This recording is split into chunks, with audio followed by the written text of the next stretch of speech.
Thing of female children in Islam.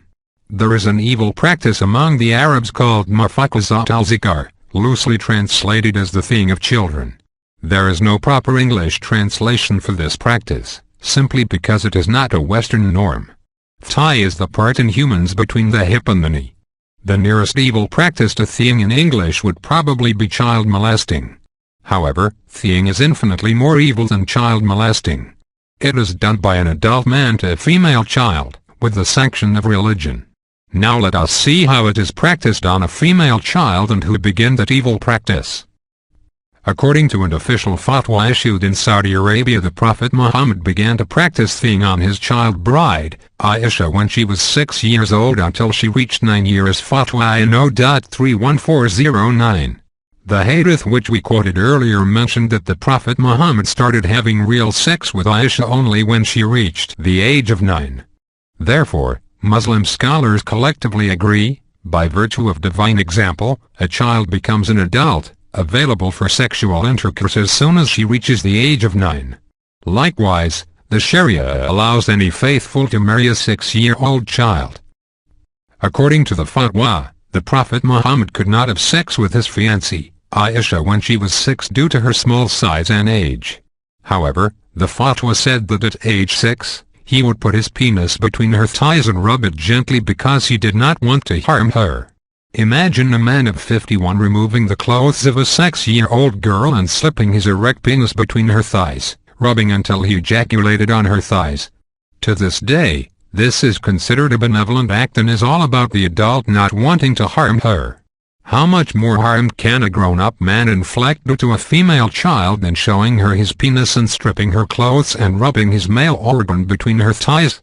Of course, the twisted mind who would do such an evil to a female child would not hesitate to ejaculate on her body. Moreover, if the person was such a sexually pervert pedophile, he would not stop at ejaculating on her thighs, but he would probably go ahead and rape the child before she become an adult, and is exactly what Muhammad had done to Aisha. Let us see what the fatwa said about the Prophet Muhammad and his child bride, Aisha.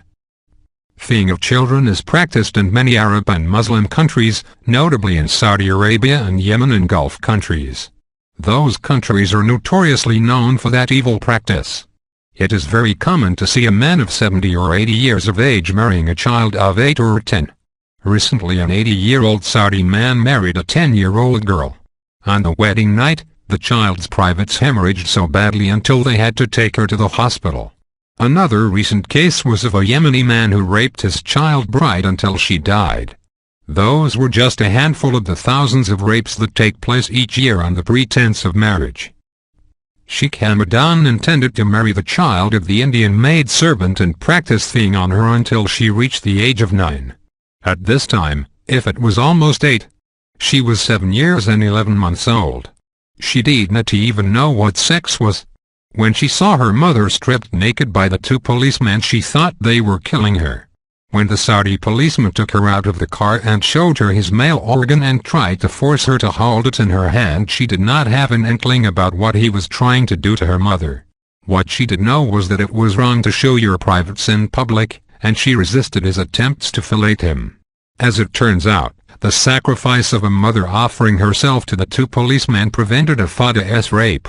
Alas, her mother was unjustly incarcerated, and if it lost her one and only guardian with no one to protect her from the evil man, Sheikh Hamadan.